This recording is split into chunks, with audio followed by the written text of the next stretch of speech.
আমি শ্রী প্রেম কুমার রিয়ান ভগবানের নামে দৃঢ় বিশ্বাসের সহিত শপথ করিতেছি যে আইনত প্রতিষ্ঠিত ভারতীয় সংবিধানের প্রতি দৃঢ় বিশ্বাস ও অনুগত্য রক্ষা করিব।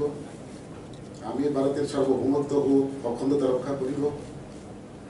আমি ত্রিপুরা রাজ্যের ক্যাবিনেট মন্ত্রী হিসাবে আমার কর্তব্য বিশ্বস্তভাবে ও বিবেক পরায়ণতার সহিত সম্পন্ন করিব এবং ভারতীয় সংবিধান অনুযায়ী ভয় অনুগ্রহ প্রীতি ও দেশমুক্ত থাকিয়া সর্বশ্রেণীর লোকের প্রতি ন্যায় আচরণ করিব। আমি শ্রী প্রেম কুমার রিয়ান ভগবানের নামে দৃঢ় বিশ্বাসের সহিত শপথ করিতেছি যে ত্রিপুরা রাজ্যের ক্যাবিনেট মন্ত্রী হিসেবে আমার নিকট যে বিষয় বিবেচনার জন্য উপস্থাপিত করা হইবে অথবা আমার জ্ঞাতসারে আসিবে তাহা ক্যাবিনেট মন্ত্রীর কার্যনির্বাহের জন্য ব্যতীত প্রত্যক্ষ ও পরোক্ষভাবে কোনো ব্যক্তি বিশেষ বা ব্যক্তিবর্গের নির্ভর করিব না বা প্রকাশ করিব না।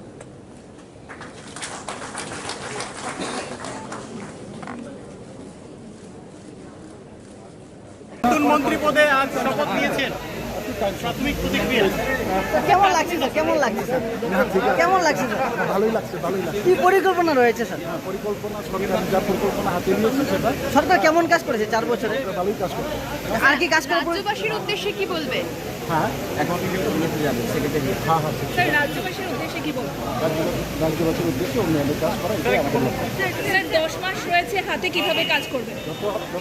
যত মাস হাতে আছে তাতে যা করানো আমরা স্যার 4 বছরে কতটুকু কাজ হয়েছে? আইপিএফটি অনেকটাই দুর্বল হয়ে দাঁড়িয়েছে, কি রূপ কাজ থাকবে আপনাদের? স্যার মেবার কুমার জামাতিয়া তো সরিয়ে দেওয়া হলো, সে বিষয়টা কিভাবে দেখছেন? স্যার আইপিএফটি অনেকটা দুর্বল অবস্থায় রয়েছে, কিভাবে শক্তিশালী করবেন? স্যার মেবার কুমার জামাতিয়া কি সরিয়ে দেওয়া হয়েছে? কি বলবেন?